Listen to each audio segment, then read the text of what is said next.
In the fall of 1997, an entire family vanished from their newly purchased home just 13 days after moving in. No signs of a break-in. No blood. No bodies. Just, gone. The police closed the case 2 months later.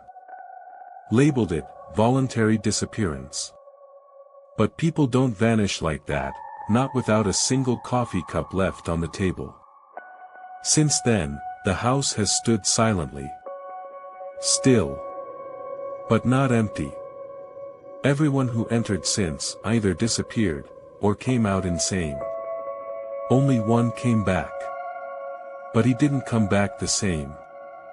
This is what he said before he was pulled back in. My name is Mark Weston.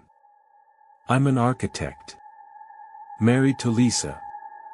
We have a 6-year-old son, Sam. We moved to a quiet town called Red Holloway. Peaceful. Slow.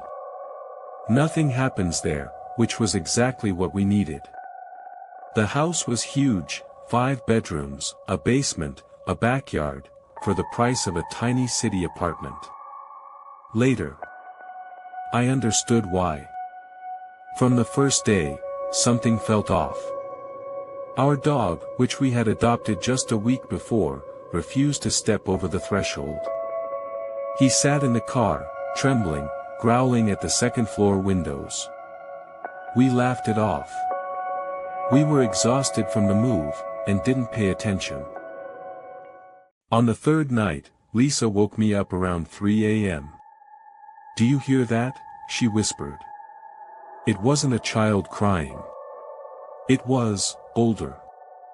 Female. Deep sobbing, coming from inside the walls. We searched the house. Nothing. We opened every tap. Checked the radiators. Lisa grabbed my arm. "Mark, it's coming from underground." The next night, Sam started talking to someone. He called her, the gray woman. His words still echo in my head. She's tall, her face is covered in hair, and she laughs without making a sound. "Where do you see her?" I asked. "She stands at your bedroom door, every night. She whispers something, and then vanishes." I installed motion-activated cameras in every room. Even the basement. That same night, I checked the footage. At exactly 2:12 a.m., a shadow moved across the hallway. A woman. Gliding soundlessly toward our room. She disappeared into a dark spot on the wall. Then reappeared beside our bed. Looked straight at the camera. And smiled.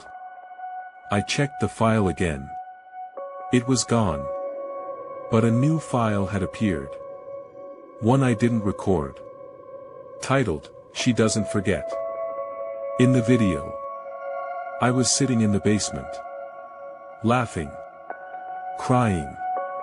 Repeating the same phrase over and over. I brought her back. I brought her back. I brought her back. The basement floor cracked open by itself. I started digging and found a strange metal plate. Covered in symbols I didn't recognize. It looked ancient. Like a seal. When I opened it, a stench came out. Something rotten. Animal-like, but older. It led to a narrow tunnel. And to a perfectly round chamber. In the center, a broken mirror. A wooden chair with leather straps. And a pile of human bones. Written on the walls, in a twisted hybrid language. "Those who see truth, are forgotten in the world of lies. The eye that watches, becomes a doorway." When I looked in the mirror, I saw myself. But I wasn't moving. My reflection smiled. I was shaking. After that night, nothing was the same. The walls began to bleed black. Family portraits changed by themselves. Lisa woke up screaming, "You're not Mark." Who are you? Sam laughed. A deep, adult laugh, and said, "The mirror took you, Daddy. We're inside now, not outside." One afternoon, I found Lisa scratching her face.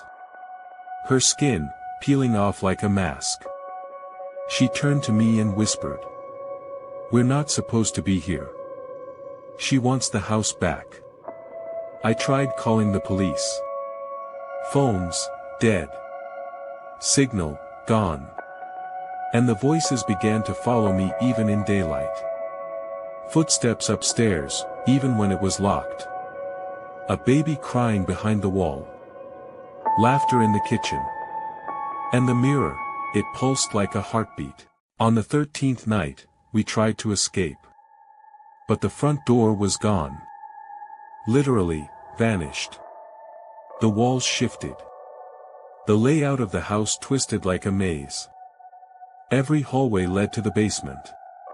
Over and over. Lisa screamed as she dissolved in front of me. Like smoke. Sam stood beside me. But it wasn't Sam. He looked me in the eyes and said, "You opened the door. It's your turn now." I looked into the mirror, one last time.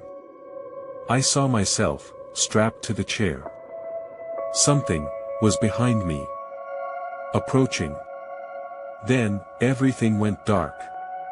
Except for her voice. Saying, "You're mine." I woke up in a white room. No windows. No doors. Just a scream.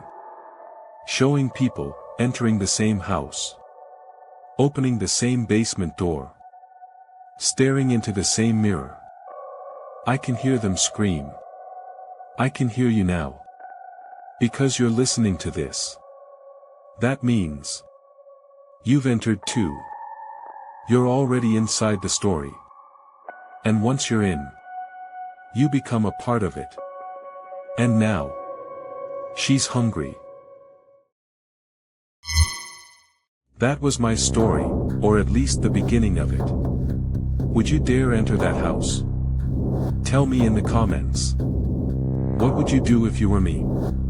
And don't forget to subscribe, and hit the bell icon. Because the next story might be yours.